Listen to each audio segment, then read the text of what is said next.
Straight ahead on 12 News, an Armstrong student's burning desire for competition that makes her muscles burn along the way. Then, difficult decisions at Osseo area schools as the school district is forced to make millions in cuts. But first, a new gun bill proposed by a Brooklyn Center lawmaker. This one has the backing of the NRA. 12 News starts right now.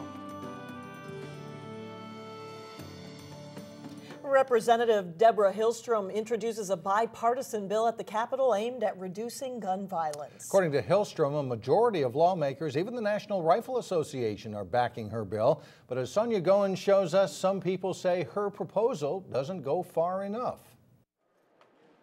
With a bipartisan group of lawmakers at her side, Representative Deborah Hillstrom laid out her plan to curb gun violence. We believe that this is a proposal that can bring people together in Minnesota to do what we can to improve the background system that we currently have, and also to hold felons responsible for the crimes that they commit. Her bill would expand restrictions on who cannot legally own a gun. Her bill also makes it easier for law enforcement agencies to crack down on illegal gun owners.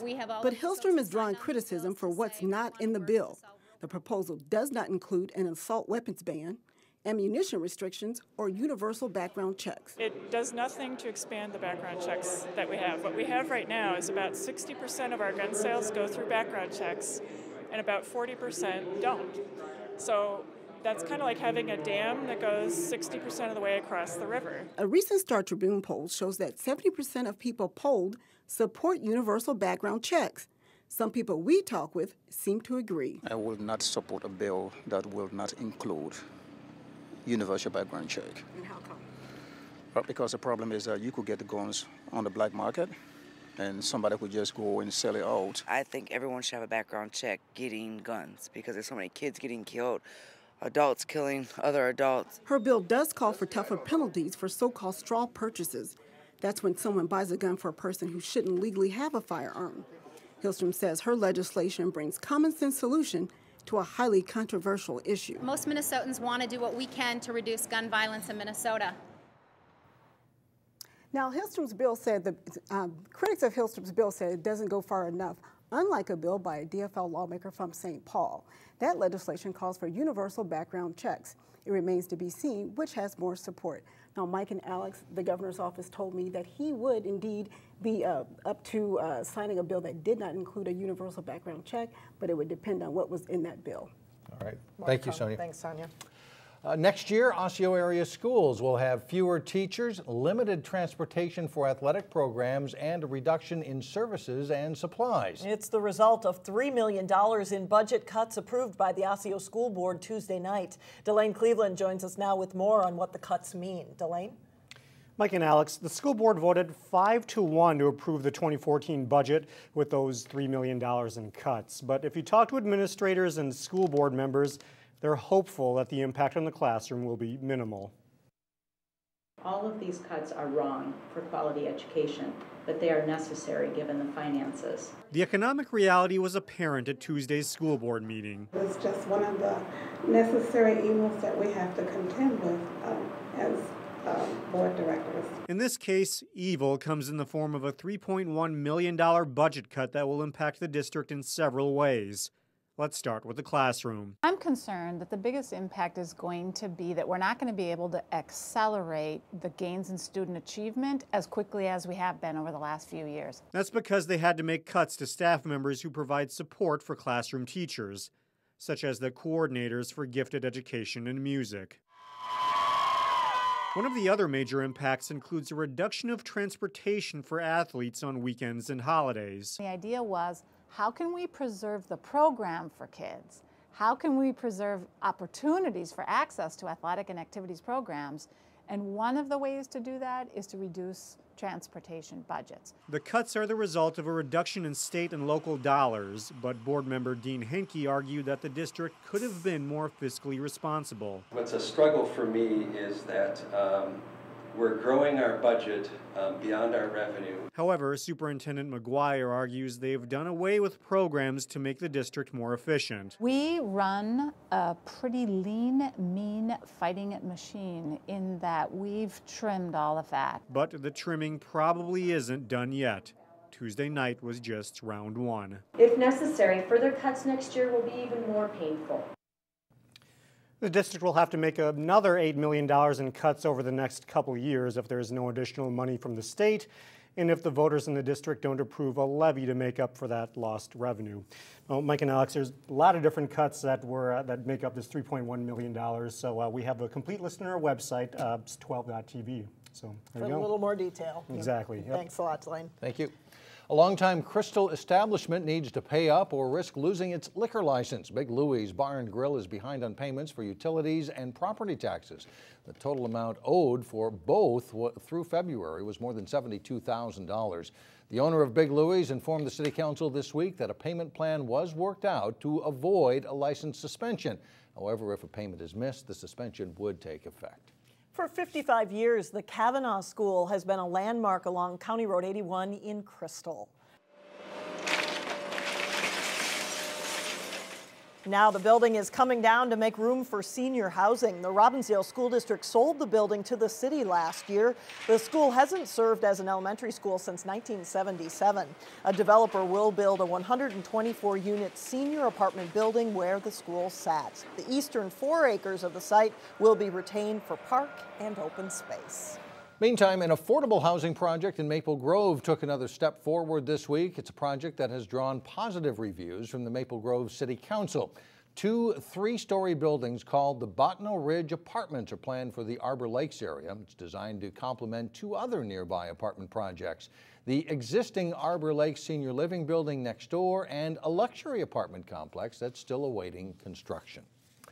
She started Nordic skiing for fun when she was a little girl. And now she's out to prove she is a serious competitor. As Renee Bonneau reports, this freshman from Armstrong High School is ready to ski into the national spotlight. It's relaxing, it's hard work, and it pays off, and it makes you feel good. The snowy trails at French Park are a second home for Hannah Rudd. I like the uphills, kind of suffer through pain. The skis on her feet, second nature. I was probably around 2 or 3, and my parents started having me ski, and then I just continued skiing because I love the sport. And what started as a pastime is now her passion. I ski for a group called Lawmaker Nordic Racing. So I train during the summer and during the winter with them too. She practices 2 to 3 hours a day, 5 to 6 days a week. When you love something as much as I love skiing, you find time to do it, cram your homework in, and cram the training into it. And her hard work is paying off. I got all state, I went to state, and I got second in our section meet.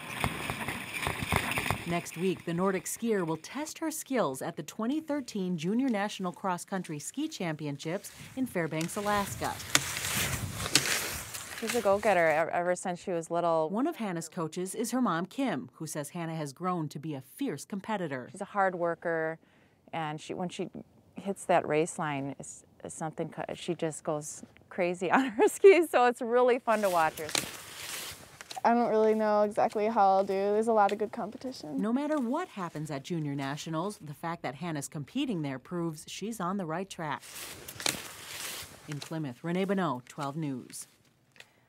And Hannah isn't the only Armstrong skier competing next week in Alaska. Junior John Delaney has also qualified for Junior Nationals. Some talented skiers. Yeah, go get them. Get them. Right. Coming up, foods that you should think twice about before buying at the store. 12 News Money Savers has a list of items you're better off making at home. Then later in sports, highlights from a big night of playoff boys basketball, including a couple of close battles. But first, it's a look at your AccuWeather forecast.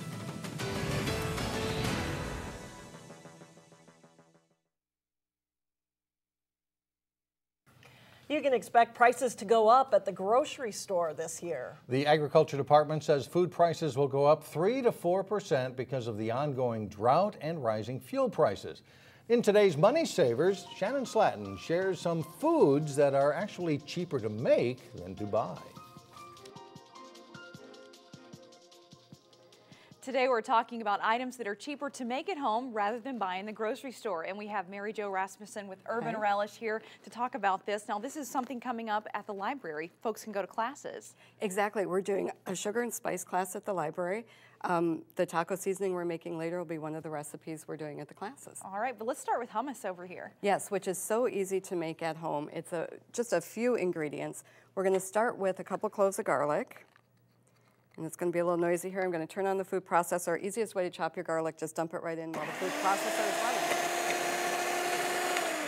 running. 1 can of chickpeas, also known as garbanzo beans, which you can find in the grocery store. You can also cook your own. $1 or $2? Very cheap, yeah.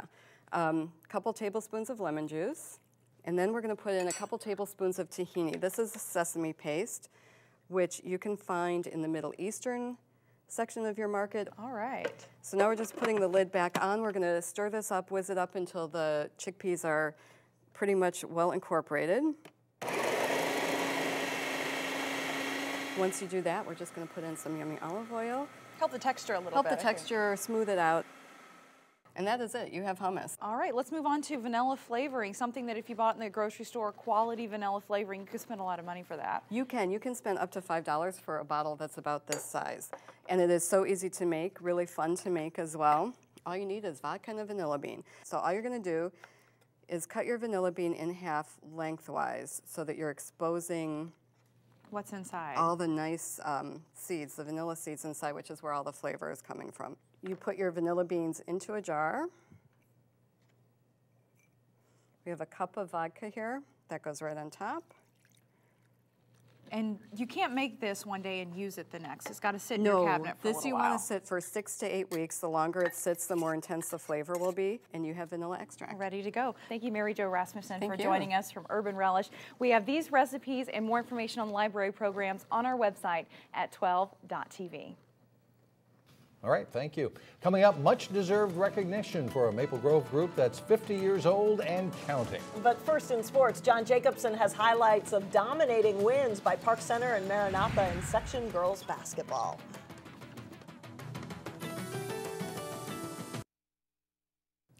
Even with the graduation in 2012 of a large senior class, the Breck boys hockey team still managed to find its way to the state Class A tournament for a 5th straight season. Breck taking on the Marshall Tigers this morning in the Class A quarterfinals. It doesn't take long for Breck to score. Lucas McCormick to David Husband on the doorstep for the first goal. 2:01 into the game. About a minute and a half later, the Mustangs strike again. Thomas Lindstrom gathers in the loose puck, snipes a shot in from the slot, and it's 2-0 Breck. Still in the first period, number 42 Michael Orkey bangs home a rebound goal to make it 3-0. Mustangs go on to tame the Tigers 6-1. Breck plays Hermantown in the Class A semifinals Friday morning. Despite the snow Tuesday, the show went on Tuesday night for a lot of Section boys basketball tournaments and girls, including Section 6-4A, with the 4th-seeded Armstrong boys hosted 5th-seeded St. Louis Park in the quarterfinals. Cyrus Moore-Brown, the steal of the basket, and the Falcons lead 13-12. DJ Pollard had a big game scoring for the Orioles. The jumper here helps Park take an 8-point lead at the half. But Armstrong comes out firing after halftime. Mitch Bewin hits one of 6 Falcons three-pointers in the second half.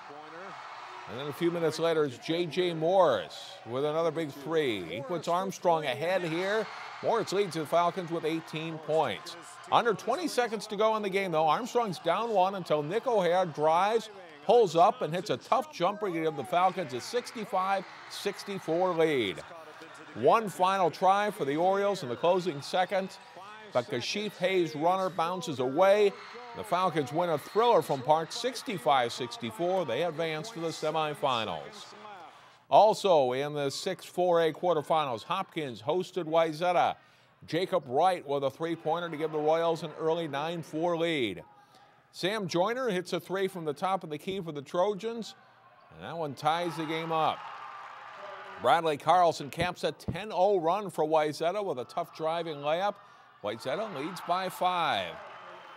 Johnny Benenga, nice drive into the lane, then he'll dish to Drake Mianis, who scores. And Wayzata's up 7 on Hopkins at halftime. Second half, and the Royals come back. Jamal Davis with a 3, cutting the Trojans' lead to 4 points. Kamali Chambers drives to the bucket, scores, and draws the foul here. Hopkins ties the game at 49. Tough shot by Wayzata as Kyle Calavoda. He goes baseline and scores, plus a foul. Hopkins leads 56-55. After a late game technical foul on the Wayzata bench, the Royals hit some key free throws, and Hopkins escapes with a 63-58 win. The Section 6 semifinals are Friday night. Armstrong plays top-seeded Edina at 6, followed at 7:45 by Hopkins and Minnetonka. Both of those games are at Osseo High School. In girls basketball, Park Center is still alive in the postseason. The Pirates were dominant in their Section 3 Class 3A semifinal game against Totino-Grace. Park Center's defense relentless in the early going. Kate Semonette to Kayla McMorris to Kylie Brown for 2. And the Bucks start with an 11-0 run. McMorris drives, hits with the left hand here, plus a foul for the Pirates. And then nice ball movement, sets up a long jumper for Zeta Henry. And this one makes it 23-2 Park Center. Nice move inside by McMorris. She scores 20 points in the first half. Park Center leads 43-10 at the break. Second half, Kate Semonette with a three-pointer. The Pirates go on to win big over Totino-Grace 64-28. Park Center plays De La Salle for a third straight season in the Section 3 3A final. That game tips off at 6 o'clock Friday night at Anoka High School. In Class A, defending state champion Maranatha Christian Academy is ready to make another run. The Mustangs meeting Christ Household of Faith in the Section 4A semifinals at Heritage. Off an inbounds pass, Lexington Lee buries a 3 for an early 13-8 Maranatha lead. And Lee scores 16 points on the night. Mustangs work it around well. Open 3 for Elena Jarnett, part of an 11-point game for her. And good passing on this play. Michaela Payne gets it into the lane for the short shot to cap an 18-0 run. Maranatha's up 31-12. Hayden Hammond finds Madison Lee open, and this team can really shoot it. Lee scores 11, 44-20 Mustangs at halftime. Even a missed free throw works out for the Mustangs. Lexi Lee grabs the rebound and sets up Payne for the hoop inside. Maranatha wins 72-32. Mustangs meet Legacy Christian for the Section 4A title Friday night at Hamlin. And that is a look at sports. All right, thanks a lot, John. We'll be right back.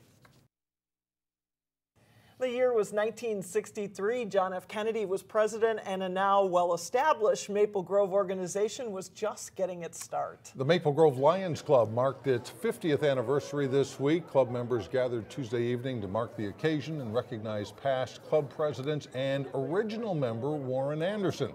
Since its start, the local club has raised millions of dollars for area schools and community organizations, from food baskets to creating the Maple Grove Pavilion. They have 70 members right now. Good for them. That's it for now. Thanks for joining us, everyone. Community Corner is coming up next.